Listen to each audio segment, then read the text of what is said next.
Hey guys, it's Ranch, and today I'm taking a few of the underpowered, underused medic weapons and giving my ideas for rebalancing them into viable choices. The weapons I've chosen here suffer from the balancing issue of encouraging selfish medic habits. Don't get me wrong, when these selfish medic habits are used sparingly and in the right circumstances by an experienced medic, they can be very good tools to have, but I feel they'd be better off being rebalanced to work as support tools rather than potentially combat-oriented tools, or just downright rewarding and encouraging bad habits.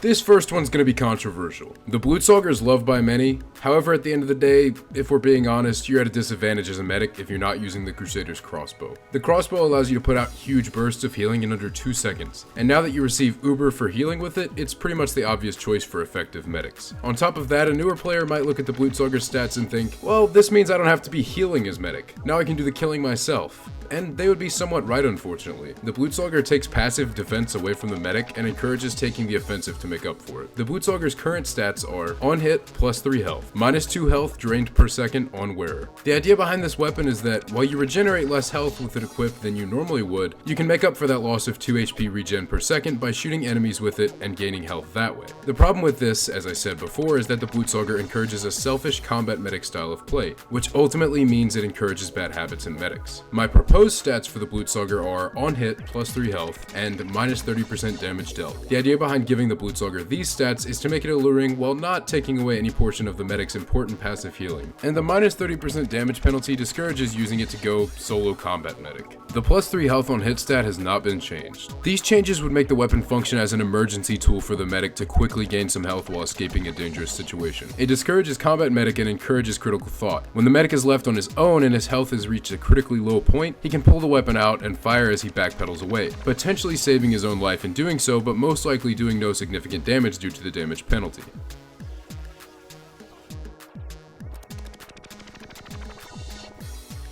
On the subject of medic primaries, another one that's been left in the dust by superior alternatives is the Overdose. The Overdose, while it did recently receive a rebalance that further emphasized the speed bonus, is still not worth using over basically any other medic primaries. The stats of the Overdose are minus 15% damage penalty. While active, movement speed increases based on Uber charge percentage to a maximum of plus 20%. The problem with this is that a medic should rarely switch away from his medigun, especially at higher Uber percentages where this primary begins to shine. The fact that the speed bonus only applies while the weapon is active makes it very underwhelming. Some simple changes could be made to make this weapon more enticing while still maintaining the speed increase theme. My proposed stats for the Overdose are minus 15% damage penalty, and movement speed of user increases based on Uber charge percentage up to a maximum of plus 15%. Simply removing the when active part of the speed bonus stat and decreasing the max speed bonus to compensate for the major buff would make this weapon completely worth using for medics, as it wouldn't require the medic to put away his minigun and stop healing teammates, or stop sitting with his Uber ready when he's alone and trying to escape enemies. It's not incredibly overpowered, and it's just enough of a stat bonus to make it an enticing medic primary choice. Plus 15% speed still allows for the medic to surf enemy soldiers' rockets insanely well, which would give the medic more escape options with this weapon equipped at higher Uber percentages, without ever forcing the medic to switch off of his ever important minigun.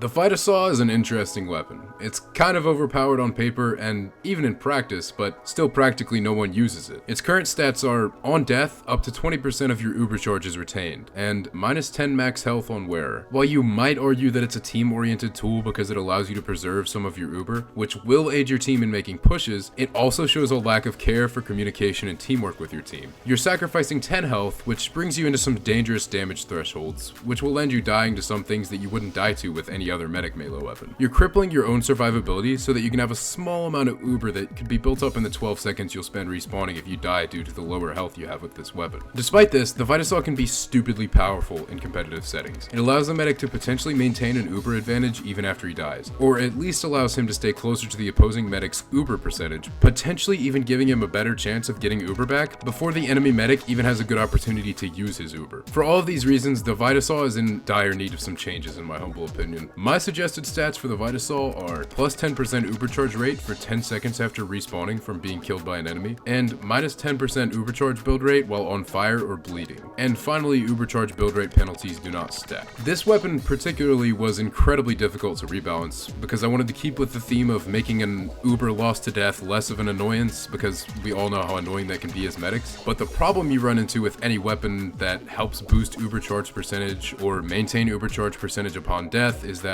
if it exists, it has to be used in a competitive setting, no matter what, because if you're not using it and the enemy medic has it, you're at a disadvantage from the start. This is why the downside is a penalty to ubercharge build rate. It essentially punishes the medic for taking these two somewhat rare types of damage by decreasing his ubercharge build rate while he's taking them, and gives a reason to consider using other melees over this one, though the upside is still incredibly powerful if used by a coordinated team who works with and sufficiently protects the medic. That's pretty much all for today, guys, and again, these are just my opinions and you don't have to agree with them. Tell me what you think in the comments below, and before you go, I'd like to invite you to my Discord server to come chat and meet some new people. It's a really casual atmosphere with a great moderation, and I'd love if you guys join. As well as this, if you want to see my stupid ramblings or just keep up to date on my happenings, you can follow me on Twitter at Mysterious Ranch. All of these links will be down in the description if you want to check them out. Thanks again, guys, and I'll see you all next time.